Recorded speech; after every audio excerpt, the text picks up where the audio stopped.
This is Host Jockeys Unite, the only episodic podcast that strives to not only educate and entertain those in emergency services, but to give an inside peek inside the fire and EMS services to the general public. We are here to leave a legacy for future generations. And now, here are your hosts, Chris Edwards and Jay Gallagher. Hello, everybody, and welcome to Host Jockeys Unite. And tonight's show is going to be a good one. Tell us what we're have up on deck tonight, Jay. Well, boys and girls, we're going to be looking into a fire that took place on December the 1st, 1958, called the name of the school was the Our Lady of the Angels, and it was in Chicago, Illinois. And it was a very tragic fire, and we'll delve into it here in just a minute. But before we get started, I owe everybody listening that watched the show on the mill fires that we've had here recently. I owe everybody an apology. A big one. A huge one. Both fires were arson.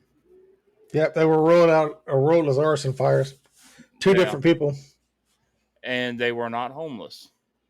So I owe everybody an apology. But then there's a big but here, bigger than my butt. The logic for the homeless people was there. It was solid. I'll give you that. So, again, everybody, I apologize. It was, like I said, it was arson, both fires. And it happens. It does. So, but fortunately, they were caught. And they're going to be spending they're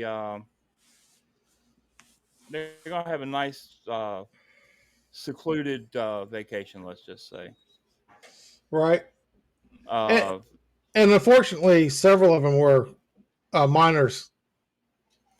Yeah, the first fire was the lead arsonist, for lack of better words, was over 20 years old, and his accomplices was 14, 15, and 16. And the second fire, the Carolina Mill fire, the three that burnt that were two of them were 20 years old and one was 21 years old. Right. So, again, I apologize. It happens. Yeah, it happens. But again, the logic was there. Yep. And you said yourself, the theory is solid. Exactly. Now, folks, before we get into this, I'm going to tell you right up front, I've got a head cold. Chris has had allergy things going on all day. So if we get to coughing or sneezing or gagging, just look over it. If it gets too bad for me, I'm going to hand it over to my son, who actually put this podcast together as far as research and the notes and the whole 9 yards. He put it together for us. He did a really good job on the research. Believe me, he did a really good job on the research. We could have had a 5-part mini-series with as much research as he did. Right. So I got to give my oldest boy, Buddy, got to give him props. He committed to do it, and he went over and beyond the call of duty. Believe me, he went over and beyond the call of duty. But anyway, so I've been for the past day and a half, I've been pretty much living on these things right here. Wannabe cough drops. See, they're nasty tasting things, but anyway, we'll get through it somehow, shape, form, or fashion.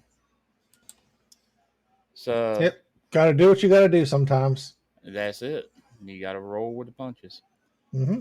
So, before we get started, Chris, is anything exciting fire-wise happened down your way since our last show? Not really. It's been kind of quiet. Dun, dun, dun, dun, dun, dun. So, not really a whole lot going on. My neck of the woods, to be honest with you. That's good. I'm glad to hear. With the holidays coming up, this is the wrong time of the year to have it a tragedy.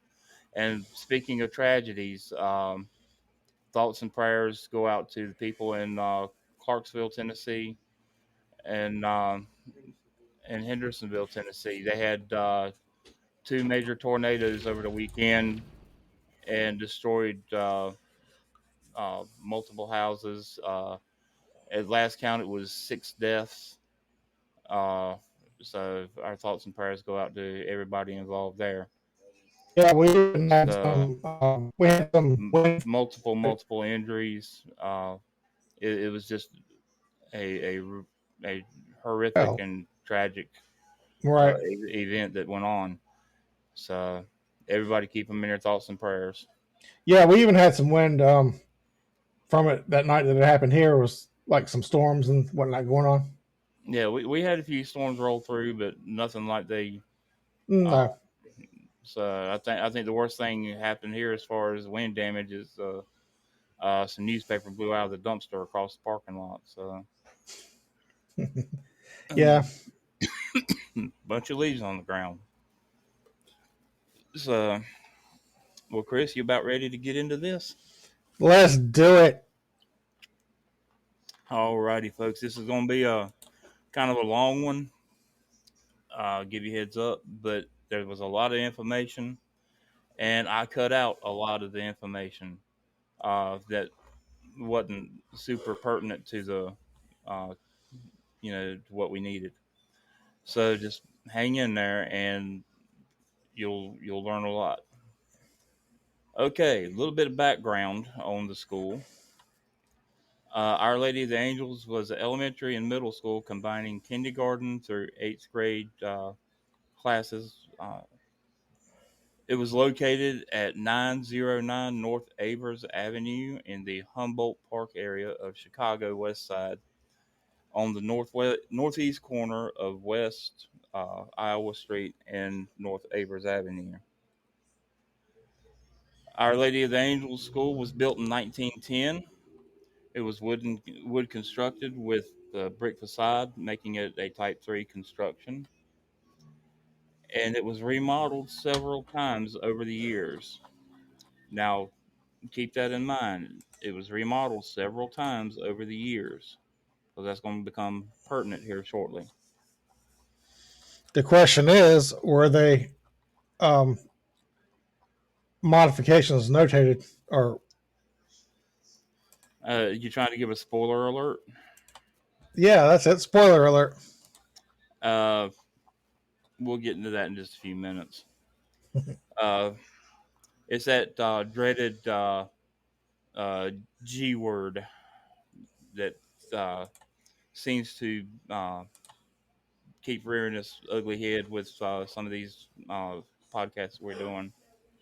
Now, with the building being a Type 3 construction, which again is wooden brick, the inside of the structure was very, very combustible and vulnerable to burn very quickly and very easily. Um, the building, Chris, if you want to show the picture of the school, the overhead view with the buildings look yellow. Yeah. Hold on, let me find it. Okay. Not that one.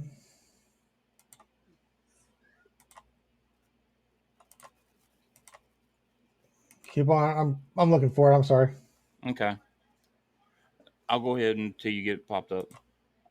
The building was a U-shaped constructed building with a base. Actually, I've got a video on that. If you want to, Okay. let me go ahead and play that video. Okay. That'll work. Let me make sure it's not like super loud. There was a large church, a small rectory, and a U-shaped building that formed the main part of the school. This was divided into a north wing built in 1910 and a south wing and adjoining annex built in 1939. In the middle of this horseshoe structure was a courtyard protected by a tall iron gate.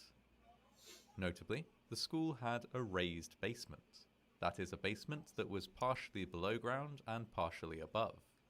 Basement rooms therefore benefited from windows and natural light, but the raised basement added to the overall height of the building, with each floor a half floor higher than it otherwise might have been.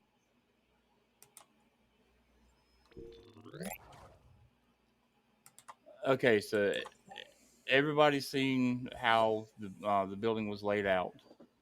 Um, so it was, like I said, it was U-shaped constructed, uh, with the basement, like I said on the video, uh, being half undergrade, or underground, which made the first floor about 6 feet above grade, and the second floor was 15 feet above the first ceiling height, uh, which, if the half basement wasn't there, everything would be back like it should be. Ceiling heights were 9 feet in the basement, 14 feet in the first story, and 12 feet in the second story. The interior was finished with wood lath and plaster. The ceilings of all classrooms were finished with combustible cellulose fiber acoustical tiles cemented directly to the plaster. So there, it didn't have the little um, intersecting trusses, for lack of better words, that you see in normal acoustical tile ceilings. It was directly plastered or directly cemented to the plaster on the ceiling. It was also cemented to the ceilings of the first story corridors of the north wing of the annex. Throughout this building, there was wood interior trim in the form of door frames, transom frames, mop and coat hook boards. The furniture was constructed principally of wood, and in the second story of the north wing, there were pressed paperboard blackboards in the rooms, and a large amount of children's clothing was stored there because it was freezing cold outside, and they were hanging from the hooks along both sides of the main hallway. I can see that there's already going to be a Gross floor area of the basement, first and second floors of the entire building were approximately 12,000 square feet each. So it was a pretty good size there. right. Total gross floor area of the building itself was 36,000 square feet. In the north wing, each gross floor area was 6,400 square feet, which means that, divided up into the classroom areas, they were each 6,400 square feet. Total gross floor area of 19,200 square feet. Now, the basement on the north wing was occupied by a small chapel, the boiler room, and the girls' bathrooms. The first story contained 4 classrooms and toilets, and the second story, 6 classrooms. Now, here's where it kind of gets into um, part of the reason why there were so many deaths. The exits. There was 5 interior and 1 exterior stairway that was distributed throughout the north wing. From the 84-foot long main corridor in the second story of the north wing, 3 stairways led to lower floors and the street, 1 at the rear of the corridor and 2 at the front. The rear stairway, where the fire had started in the north wing, was enclosed on all 4 sides at the basement and first story levels by brick walls with a finish of wood lath and plaster on wood furring. Now, the second story level, the stairway was enclosed with the same material, but only on 3 sides. Now, we talk about one of the things we teach in school in doing public education is uh, fire drills. In school, home, wherever you work, whatnot. Right, right. Uh, this school did have fire drills, but let me read you this pinpoint here. The building exit code specifies fire exit drills rather than fire drills to emphasize the fact that they jeopardize life safety. In drills, the emphasis should be placed upon orderly, controlled exit rather than speed alone. Drill procedures should be sufficiently flexible so that it can be met so it can meet any emergency. For example, should a fire occur in or near a main exit, the children should be marched to another exit.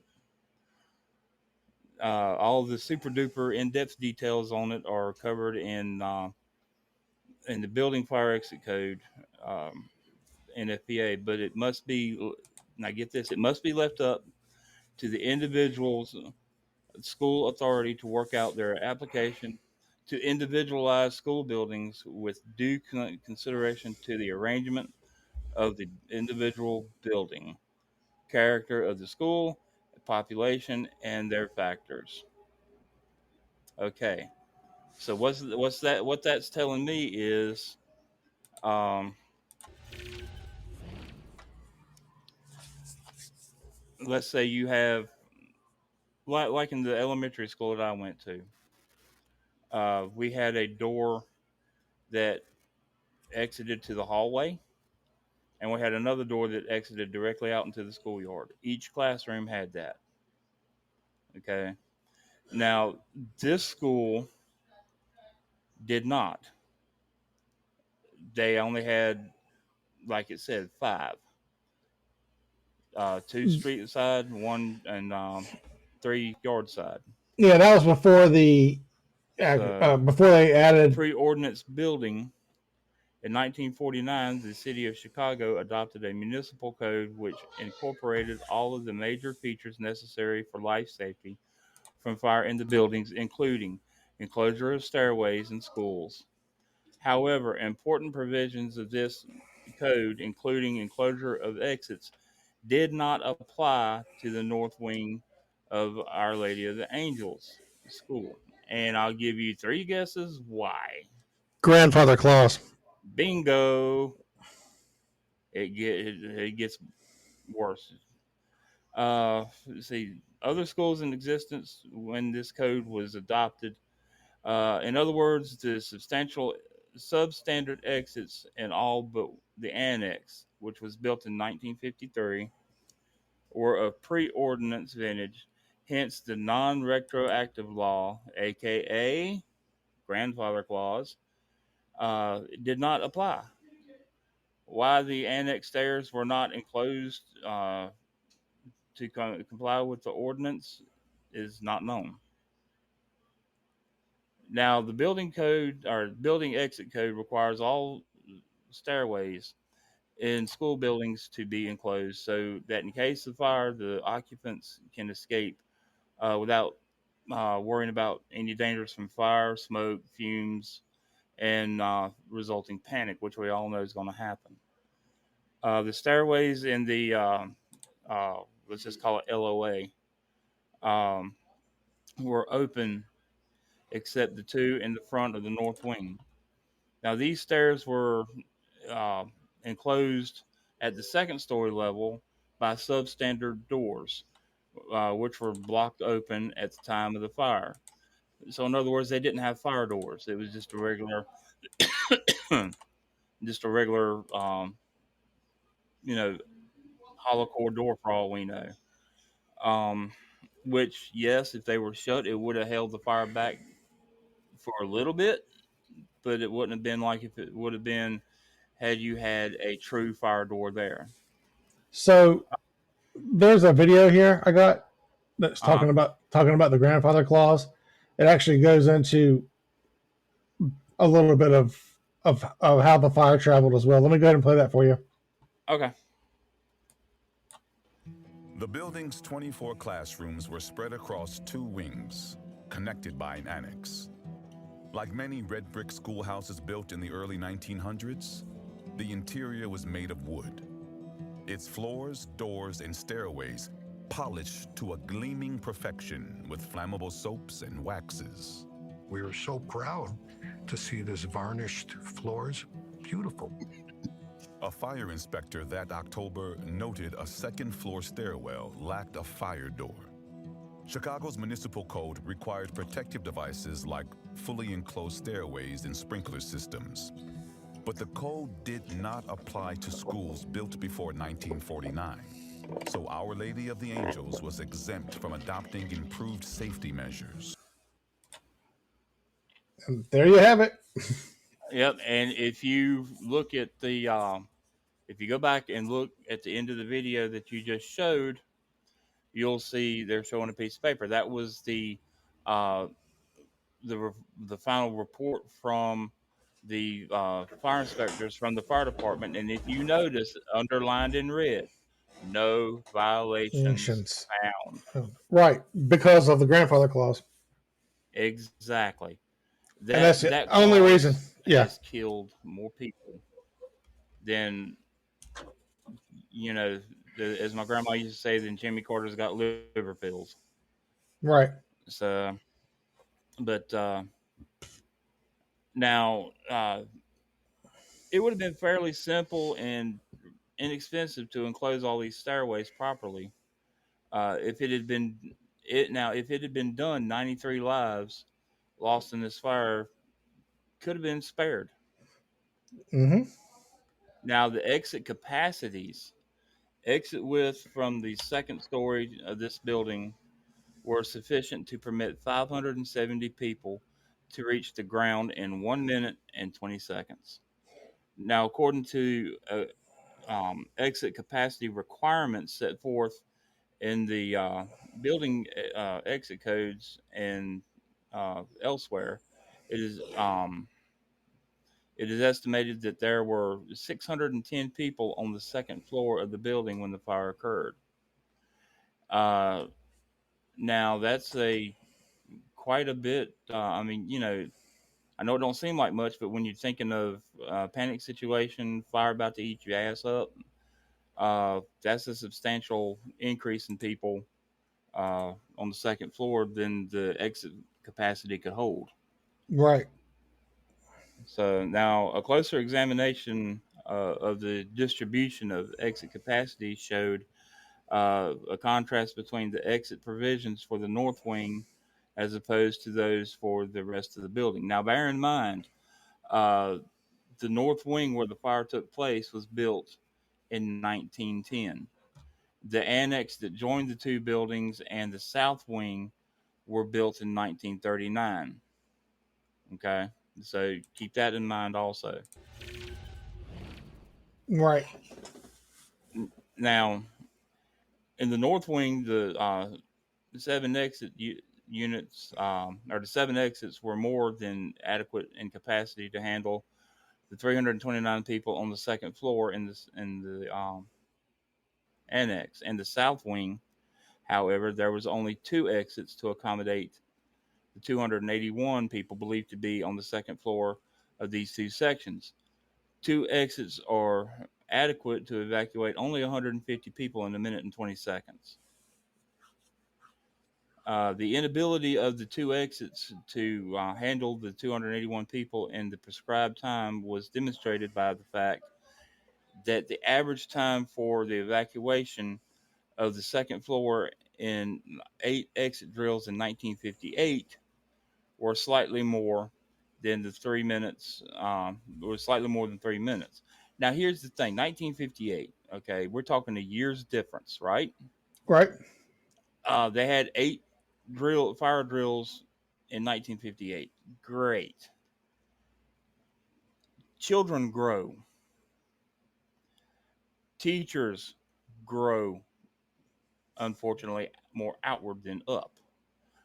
Um, what might have worked in 1958 might not work in 1959. You see Right. what I'm saying? Exactly. Exactly. 100%. You still with me, Chris? I'm here. Hello? I'm here. You're Can you here. hear me now? Yeah, I can hear you.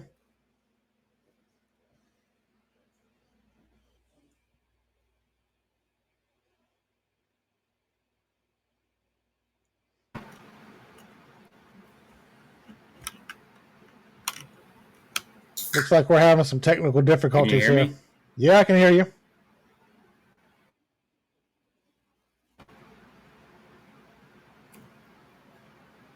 Can you hear me now? Yes. Can you hear me now? Yes. Mm-hmm. I can hear you. You can't hear me at all. Okay. Give me a thumbs up if you can hear me. I'm sorry, folks. Give me a thumbs up if you can hear me. Okay. I can't hear you. I don't know why you can't hear me. Okay. Can you hear me now? Better? The wonders of modern technology, folks. I'm sorry. I apologize. Better? I'm gonna go ahead and keep rolling here.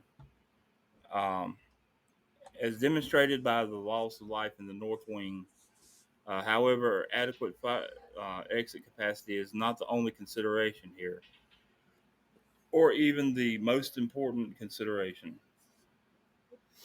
when evaluating the adequacy of exits. That's it's not the most important considerations.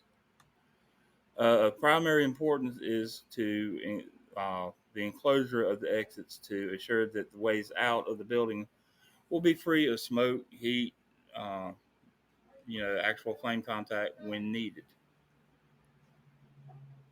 Now, the floors every day was polished with petroleum-based waxes. That when it burns, it puts off thick, black, oily, tarry, peanut butter thick smoke. Chris, if you can bring that video up of uh, with the smoke conditions coming out the windows. Sure. Hold on. Trying to find it.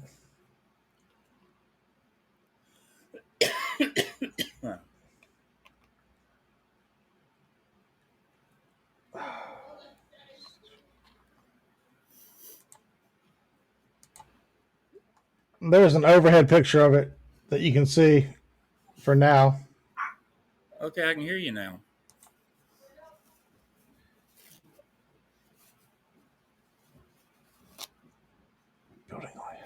So you can see, folks, the how thick the smoke was from an aerial view of it. Right. For some reason, I can't find that video that Okay. had the. I can find it. It's just going to take me a minute to load it in. So keep on keeping on. Keep on keeping on. 10-4. All right, folks. The I mean, like I said in the previous video, they were proud of how nice and shiny the everything looked. Being polished with it and everything, but you know, within reason. Come on, folks. I'm sure back during this time, all the waxes and everything were petroleum based, and I'm sure that they still are to an extent today. But when he finds that video, you'll see what I'm talking about as far as the thick peanut, almost like peanut butter smoke. Now, the fire itself, on December the 1st, 1958, the fire began in the basement of the older North Wing between 2 and 2:20 p.m. Ignition took place in a cardboard trash barrel located a few feet from the northeast stairwell and filling it with light gray smoke that would later become thick and black as other combustibles became involved. At the same time, the fire began sending superheated air and gases into an open pipe chase very near the source of the fire. The pipe chase made a uninterrupted conduit up to the cockloft above the second floor classrooms. The smoke began to fill the second floor corridor, but remained unnoticed for a few minutes. Now, the fire was primarily confined to the second floor of the north wing, The north wing was part of a two-story structure um, that wing originally consisted of a first floor church and a second floor school. But the entire excuse me, but the entire building became a school with a new, much larger church was opened in 1939. Now, about this same time, uh, a window at the front of the stairwell uh, it shattered due to the extreme heat, giving the smoldering fire a new oxygen supply. Now, this burst of heat also ignited a 30-inch by 24-foot of material described by the fire chief in his report as tarred building paper, stored within the area, which, along with the petroleum-based floor waxes, caused the thick black oily smoke that was believed to Uh, be responsible. Go ahead. I found it now. Okay, go ahead and play it. All right. Yeah, as you can see, it's just ugly, thick peanut butter, like you said. Yeah.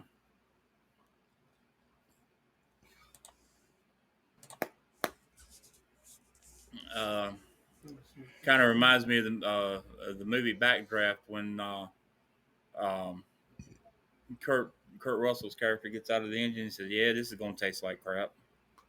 Right? But now they believe that the thick smoke was responsible for many of the smoke inhalation deaths in the building. Uh, it's kind of a no-brainer, but it was in the NFPA report.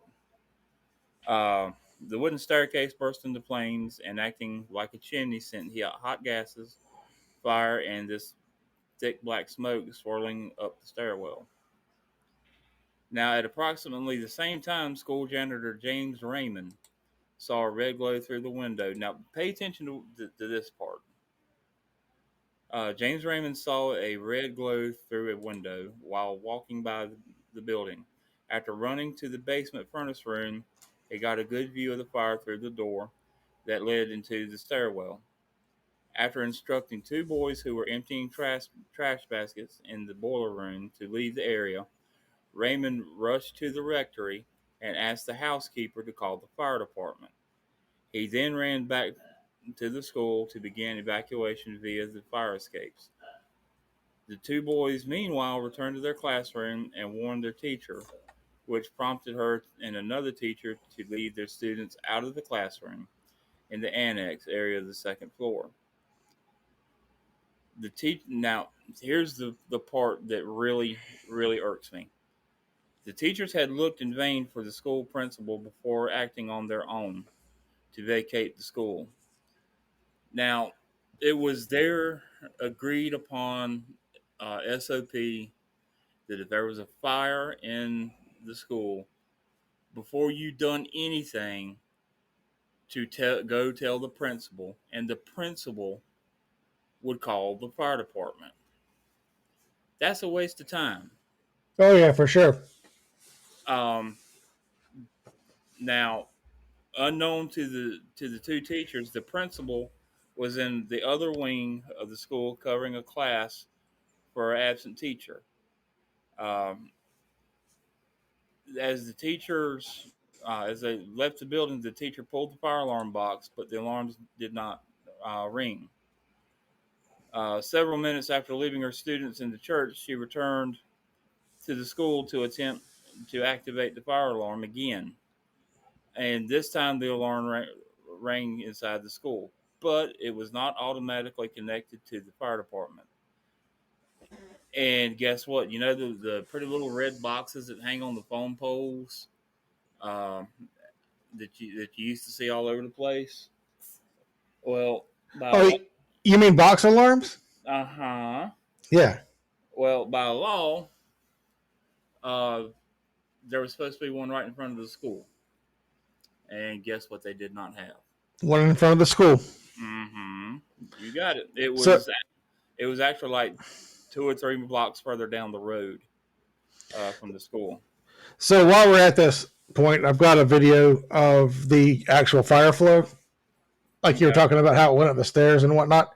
So I'm going to play this video that demonstrates the actual fire flow. Okay. And it also will illustrate how later on the 2 or 3 of the classrooms were cut, their point of egress was cut off, and the only way to get out was through the window. So here's that video. Okay. The fire had burned undetected for 20 minutes, billowing up stairwell, feeding off wooden floors, walls, and ceiling tiles. The fire is a monster that seeks oxygen. And when it got up to that second floor and there was no fire door, it just raged. Smoke, heat, fire, and toxic gases consumed the hallway outside second-floor classrooms of the North Wing, where more than 300 students were finishing their day. Evacuation routes that teachers and students had practiced using during fire drills were impassable. Heat shattered glass transoms above classroom doors. So there's the demonstration of how, or an illustration. So, there you see it, folks. Mm-hmm. One thing that sticks out in my mind when that guy was talking about the fire was a monster, it takes me back again to the movie Backdraft, where they said that uh, fire is a living, breathing thing. It takes the exact same things that we need to survive. It takes oxygen, Food. it takes fuel, which for us would be, what we buy at the grocery store. For a fire, it's, wood, paper, plastic, whatever, and heat. We all need to have heat to stay alive during the wintertime. And so it's, fire takes the same exact things to live as it does us. So it is, in my feeble old mind, it's a living, breathing thing. So now, by the time that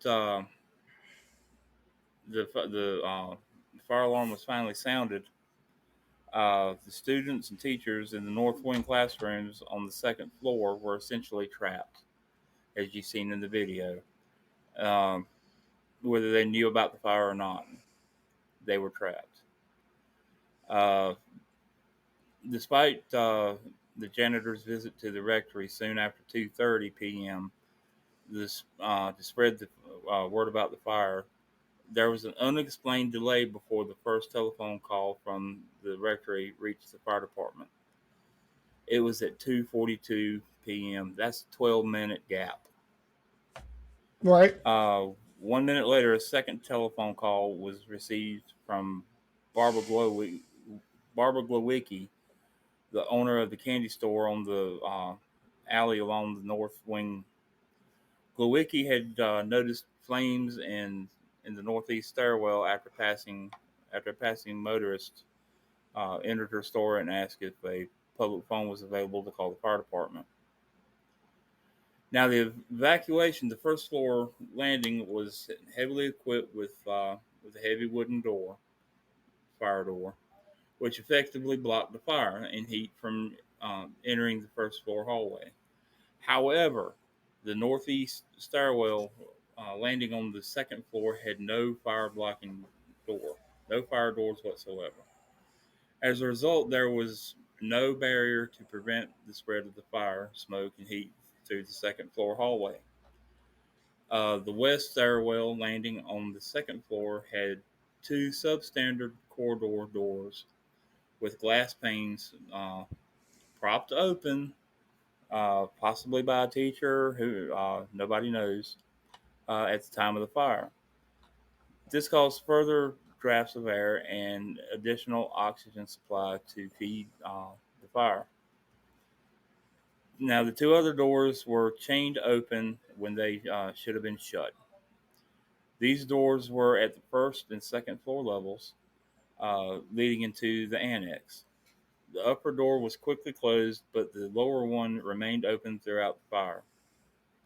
As the fire consumed the northeast stairwell, pipe chase running from the basement to the clock vault above the second floor vault ceiling had been feeding superheated gases for quite some time on a direct route to the attic.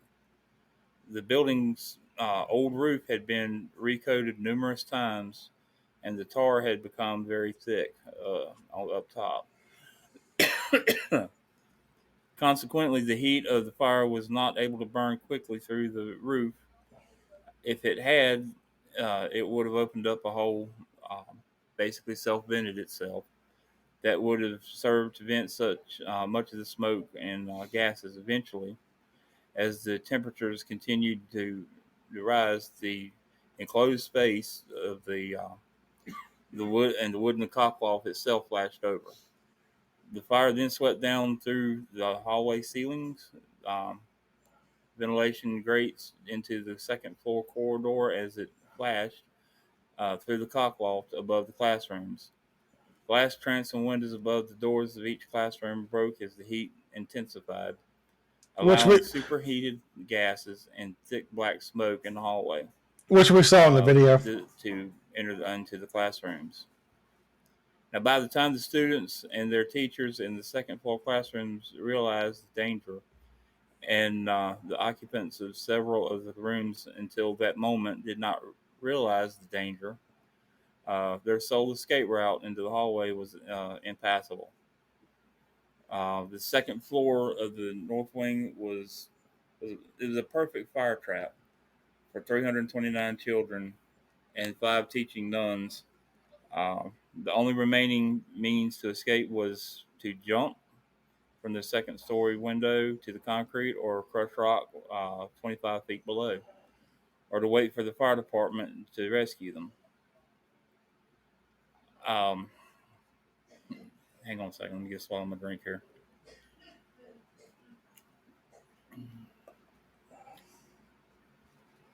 Um, Now, recognizing the mess that they were in, some of the nuns encouraged the children to sit at their desks or gather in a semicircle and pray. Uh, but smoke, heat, and flames quickly forced them to the windows. One of the nuns, Sister Davidus Divine, ordered her students in room 209 to place books and furniture in front of her classroom doors uh, to help slow the entry of the smoke and the flames until fire department arrived. I understand being panicked. I understand doing what you think is right, but putting flammable stuff in the door that there's a major fire burning on the other side of this No, no.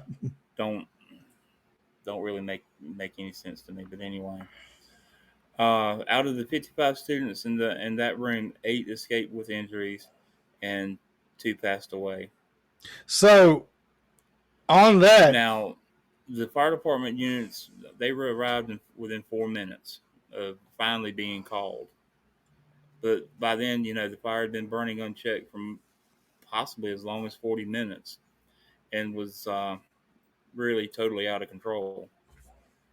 The fire, okay, be finding the 2 pictures that I sent you the last 2 pictures, because this is where they're going to come in handy. was it the The fire exterior department picture? was initially hampered because they had been incorrectly directed to the rectory address around the corner at 3808 West Iowa Street. Valuable minutes were then lost repositioning the fire trucks and hose lines. um, Now, additional firefighting equipment was summoned rapidly as the fire situation was quickly upgraded to a 5 alarm. All available equipment and units in the city in 1959. Now, the National Fire Protection Association report on the blaze exonerated the rapid response of the Chicago Fire Department and its initial priority to rescue peoples rather than merely fight the fire. Uh, you got the those two pictures ready to rock and roll? Yeah, which one do you want first? The overhead, where the buildings are yellow. Okay.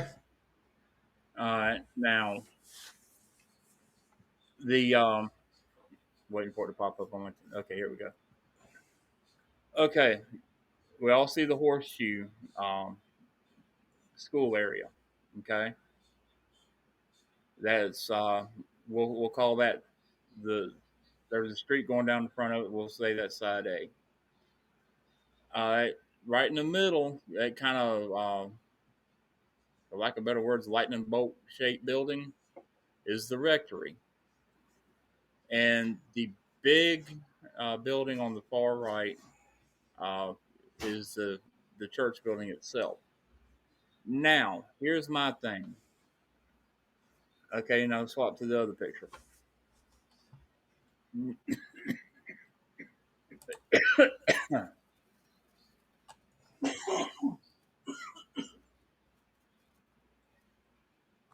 So Hold on. It's here. I know. Just trying to figure out. Wonders of modern technology. Okay. All right, now this picture is looking at the fire from I'm going to call the AD corner. Okay, it's kind of set up like you're looking into the horseshoe of the school. If you look on the D side, you'll see the south wing of the school, and then you'll see where the brick turns a different color, turns the darker red or black or whatever they had it painted at the time, is the rectory. And then on the far end is, of course, the church. Now, looking at this picture, you have fire department units pulling up, pulling hoses, and going into a building that's on fire that's blatantly in this picture. You cannot see anything that would even remotely convince me that that building is on fire. To where all they had to do was walk around the corner, and there's where the fire was. Right. On the Bravo side. Exactly.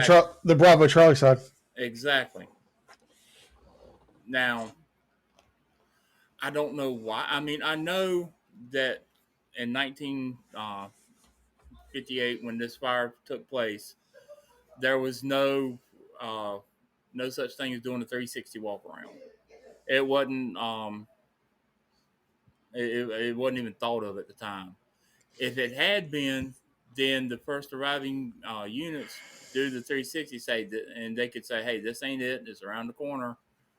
But even still, just looking at it, the only thing that I can even remotely say that they had any indication that there might be a fire in that building was, remember the yellow picture?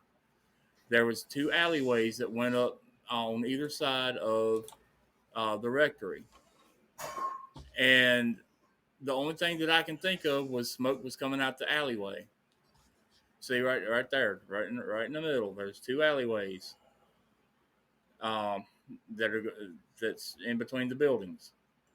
The only thing I can think of was smoke was coming up at one alleyway and coming out to make it look like um, the building was on fire. But going back to the black and white picture, if that was the case, why isn't it doing it now? And the smoke, if you've noticed the direction of the smoke, is heading uh, Charlie side. to the Charlie side of the building, and it's not even coming across the top of the rectory. So, I mean, I don't understand what the fire department's thinking was here.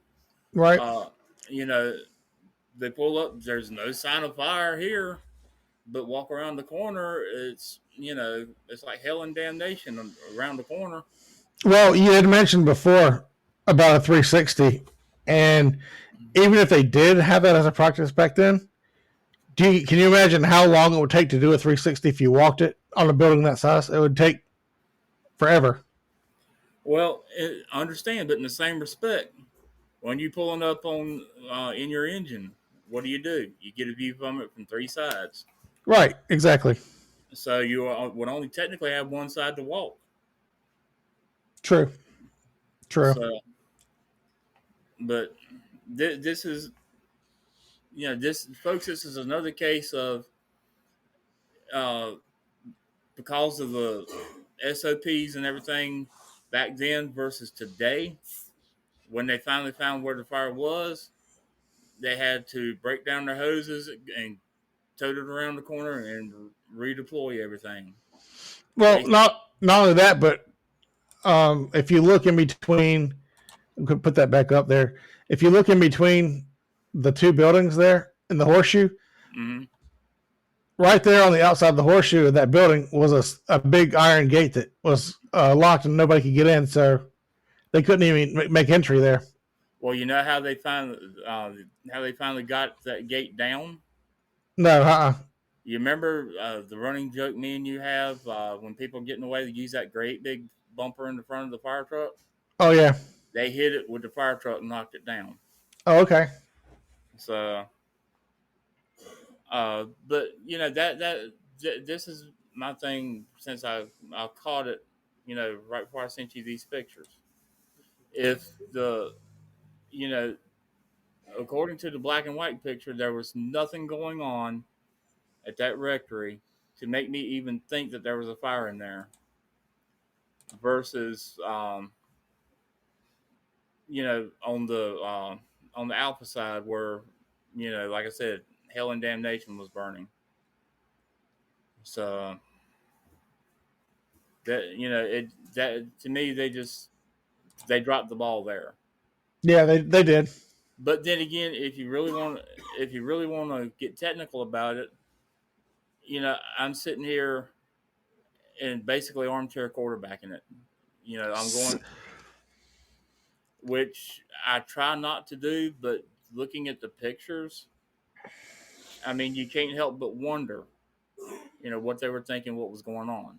Well, the thing about that is also that we sit here and you and I both agree on everything, but we sit there and we look at it from the perspective of 60 years later when tactics have changed and we've learned from, over 60 years, they did their things differently back then. Yeah. Back in the day when my pop was on the truck, I, you know, I wish he was still alive so we could bring him on the show and get his opinion on this. That would be amazing. Yeah. So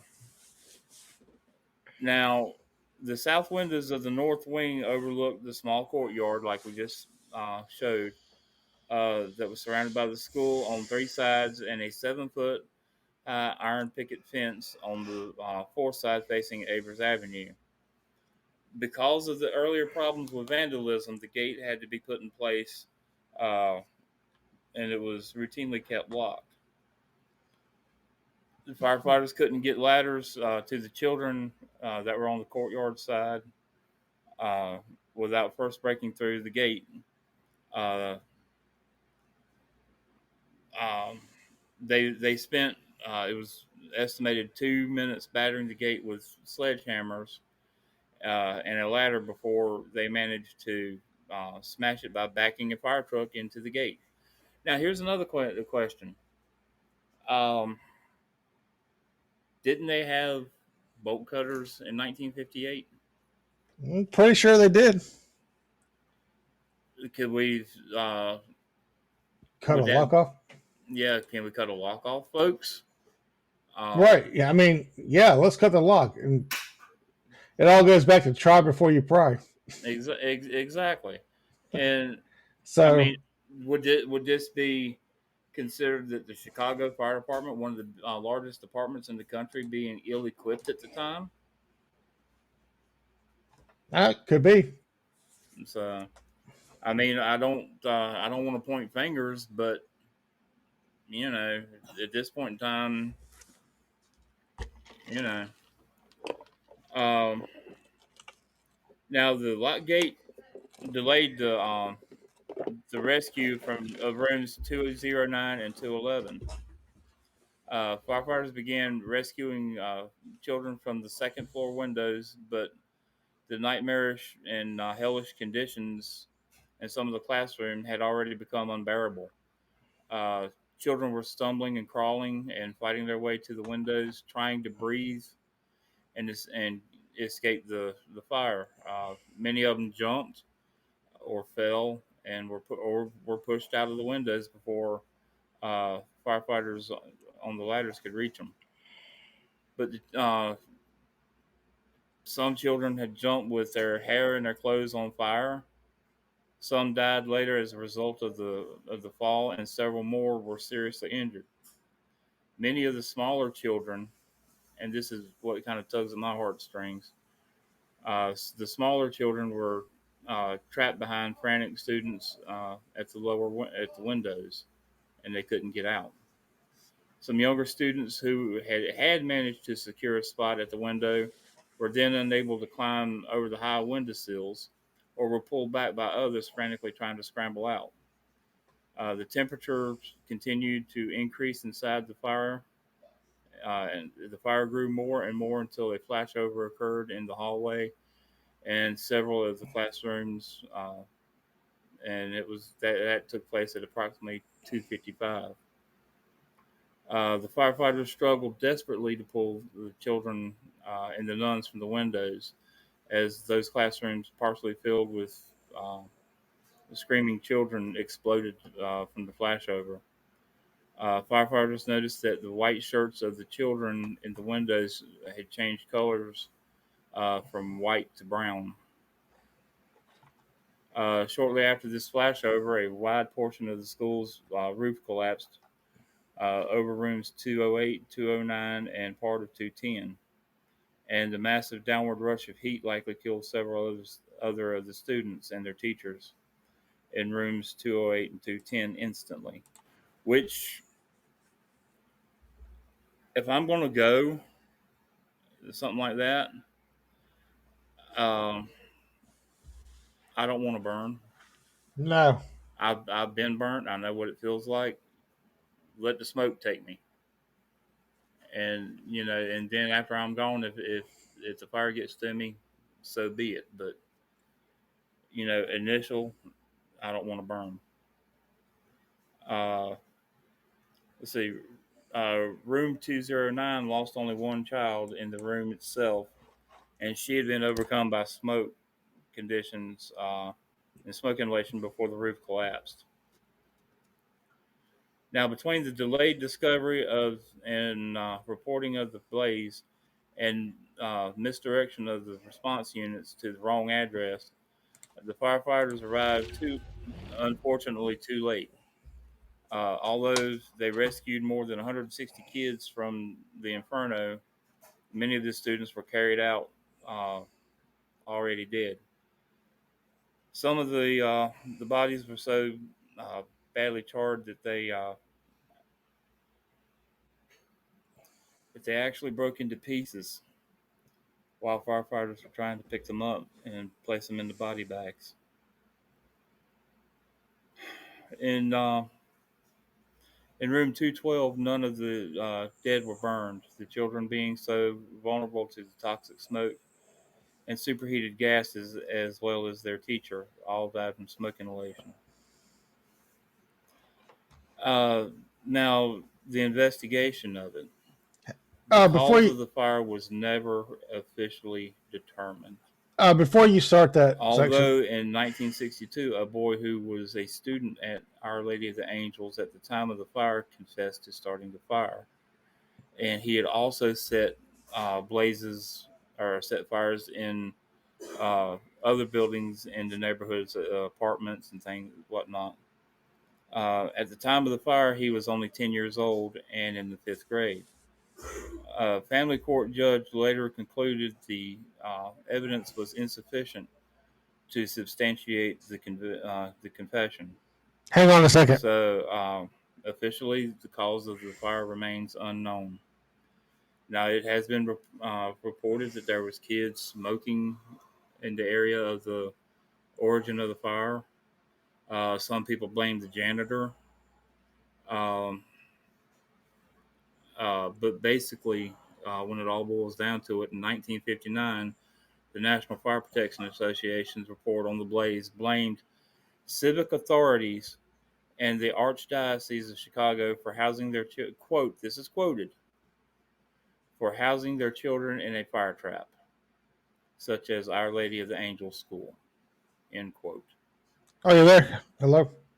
The report noted that both the Chicago School Board and the Archdiocese of Chicago continue to allow some schools to be legally operated despite having inadequate fire safety standards.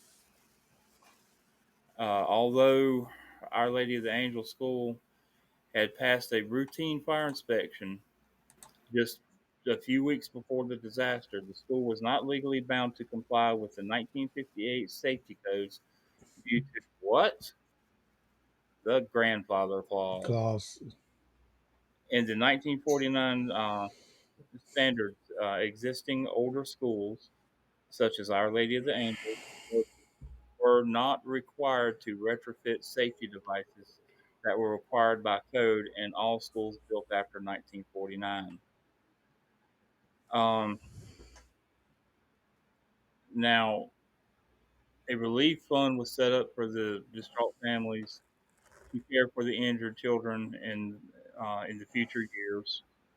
The Chicago metropolitan area really rallied to provide support. Hollywood stars such as Jack Benny visited injured children in the hospitals. A city newspaper, uh, the Chicago the Chicago American, devoted its entire front page on December 5th, 1958, to photographs of the deceased students under the headline, "The NFPA is very grateful to give appreciation to Chief F.W. Kemp of the Chicago Fire Insurance Patrol, to Chicago Fire Commissioner R.J. Quinn and his staff, and to Mr. Elmer Riske of the Cook County Inspection Bureau, and to others in the Chicago area for their cooperation and assistance during the investigation." Do you have that? By chance, do you have the picture of the front page of the newspaper? Not on here, no. Okay, no worries. But I do have a short clip about the investigation, Okay, which here it comes. here it comes. We took police crime lab photographs of the scene.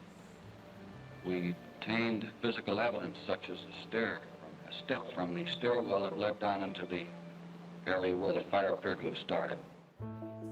The investigation concluded without providing any real answers. But the National Fire Protection Association issued a scathing report 1 year later, accusing authorities of housing children in fire traps.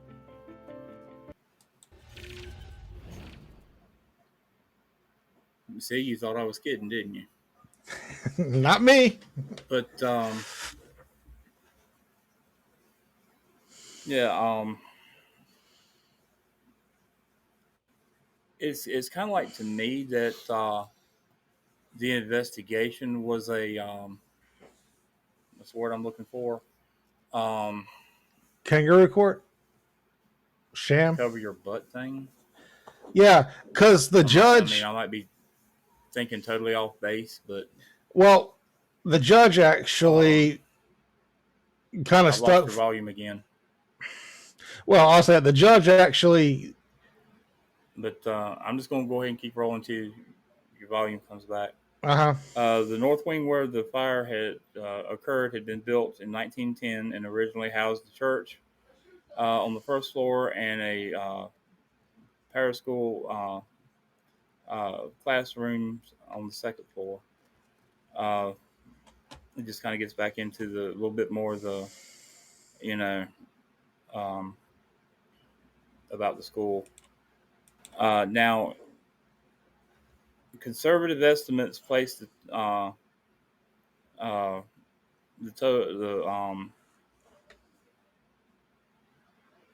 total between 1,200 and 1,300 square foot of in the uh, per floor. And it is known that there were 596 pupils and teachers in the north wing, of whom 329 were in the six second-story classrooms. Now, here's something else we're going to get in. I want to get a little touch base on the fire alarms. A manual operated fire alarm system is essential that in case of fire, all occupants will be confirmed immediately. And the usual arrangement is electrically operated alarm systems with conveniently arranged sending stations and gongs or other sounding devices used for fire alarm purposes only, loud enough to be heard in all parts of the building. In small schools, a hand operated gong may be sufficient. Automatic fire detection systems are valuable in providing prompt notification of any incident or incipient fire. It is also utmost importance to have reliable facilities for calling the nearest municipal fire department. A standard fire alarm box should be mounted on or near the main entrance of the school. Uh, Manual and automatic building fire alarm systems should be arranged to operate this box and thereby notify the fire department. For installation details on fire alarm systems, you can see NFPA standard number 71, 72, and 73. Now, a lot of the documentaries I watched on this fire, the um, the fire department, or not the fire department, but the fire alarm system, there was only two uh, manual pull stations in the school. Both of these pull stations were on the south wing of the school, and they looked like light switches. They were not marked fire alarm. They weren't painted a different color. They looked like light switches. And remember from earlier, the principal was supposed to be the only one to pull or to activate said fire alarm system. And he was hard to find because he was filling in for a teacher who was absent. Right, right. So, I mean, that's just a right there another uh, cluster. Exactly. Now, the substandard condition of the manual fire alarm system in the school should be noted. The fire alarm sending switches were not readily accessible to most of the occupants of the building, and they were only two in number and were not distinguishable from ordinary electric light switches. Had it been readily identifiable, the fire alarm stations being distributed throughout the building, it's quite likely that at least one of the people who first noticed the smoke would have operated the building alarm system many, many minutes sooner.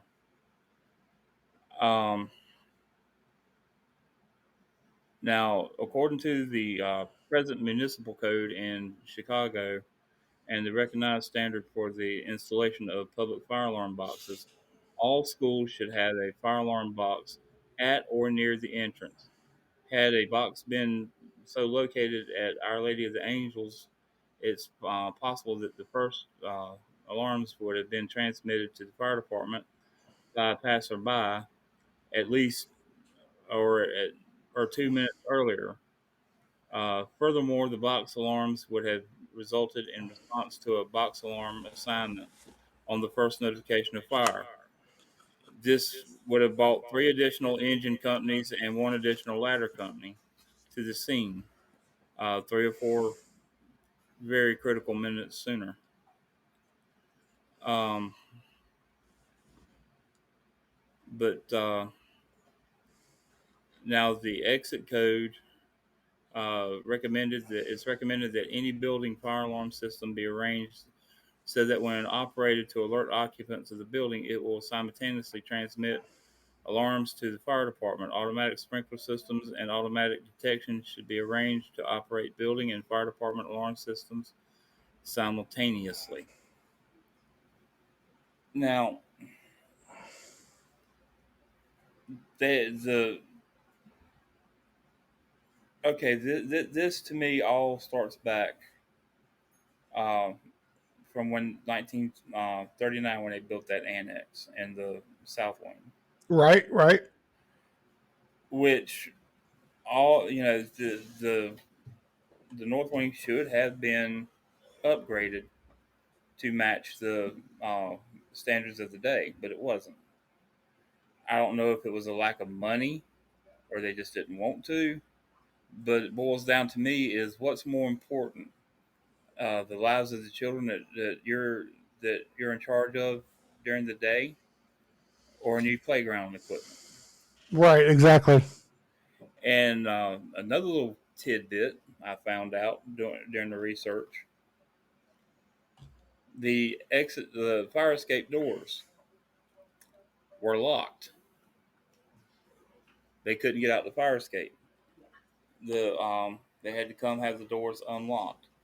Now, I can understand the fact that the last person out of the building in the evening shut and locked the door, including the fire exits.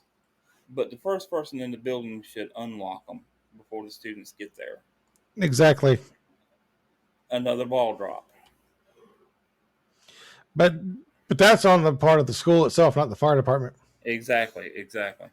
Now, don't get me wrong. The only thing that I'm really questioning, as far as the fire department is concerned, is you got this big column of billowing smoke coming out from the Bravo or from the Alpha Bravo side of the building, and you're going to a building where there's no sign of fire or anything. That's the only thing that I'm questioning, unless it was their SOP to go to where dispatch tells them, investigate it, and make sure before they went around the block. But then again, 360s wasn't even thought of then. So this just goes to show you the advances from back in the day to today's standards. So, uh, again, this was a tragedy that, you know, if there was no such thing as the grandfather clause or anything like that, and they were made by law to upgrade like you're supposed to do today, this probably wouldn't have happened. No sprinklers in the building. I mean, if y'all haven't noticed, there's a reoccurring theme here. No sprinklers, grandfather clause, And locked doors. and locked doors. And this one, there's a new monkey wrench is thrown in it. No automatic alarm system. Right. So it just, like I said, it just goes to show you the progress that's been made as far as fire safety. And unfortunately, it's like me and Buddy were talking about earlier this evening. It's like, I've always said fire service is reactive and instead of being Proactive. Right. And it's like a trial and error thing. We tried this didn't work. A bunch of people died. We're sorry. Let's try this next time. And by then it's too late. Exactly. You have 95 people dead now. Does that make any sense? Nope, not a bit. So, yeah, I lost your volume again. But anyhow, well, folks, that's going to do it for my part of the show. Unless Chris has got anything he wants to touch on, you're gonna have to give me sign language because I can't hear you. So yeah, I'm going to talk a little bit now about the modern what happened after the fact, as far as with the church and the school. So later on, and I don't remember the dates, unfortunately, the school actually closed down due to lack of enrollment To go back a little bit further than that, I'll show a little picture here. There was the collapse during the fire. After that, they bulldozed the school, which you can see here on this picture. You can see where the school was bulldozed, and they started construction. And they started construction on a new school, which I'm trying to find the picture here. The new school that was built around in the 60s is when they opened the new school. And then after that, I want to say it was like 93 that the school closed because of lack of enrollment. But then they rebuilt after that. Well, after they put the new school up, after the school closed, they changed their mission somewhat, and it's now more of a homeless, child services, food bank kind of thing like that. So here's a video that talks about what the church is doing now. Our Lady of the Angels would rise from the ashes once more.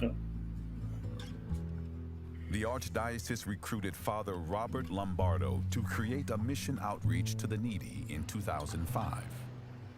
Today, the mission of Our Lady of the Angels distributes clothing, provides youth services, and runs food pantries serving more than 3,000 families a month. My help?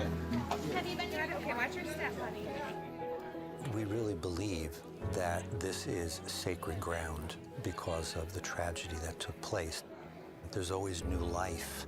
And so even though there was a tragedy, from that, good can still spring up.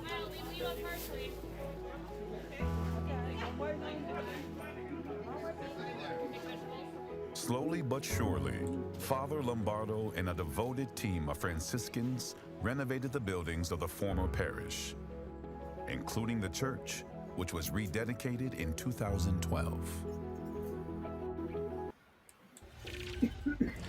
So that's what the church is up to nowadays, helping the people with food and things like that. The school itself is pretty much closed down. They're not having a school anymore. I'm going to close it with a tribute video that I made.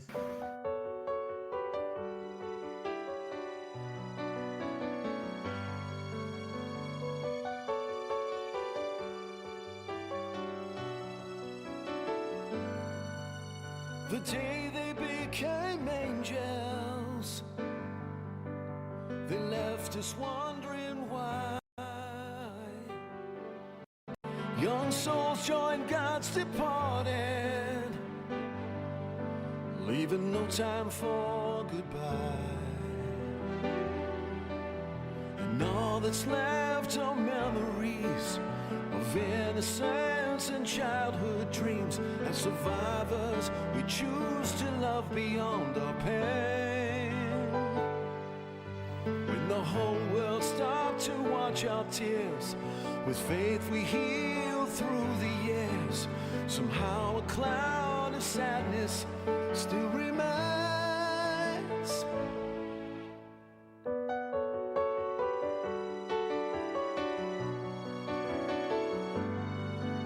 The day they became angels, life seemed so unfair, left us feeling helpless as we offer up our prayers. Come together, we must let them know what happened 50 years ago will never be forgotten in our hearts. We have carried on and lived our lives, a reason why we all survive, gives us purpose to know who we are.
acquiescence in pace.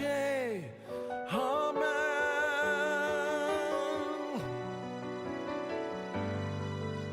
The day they became angels.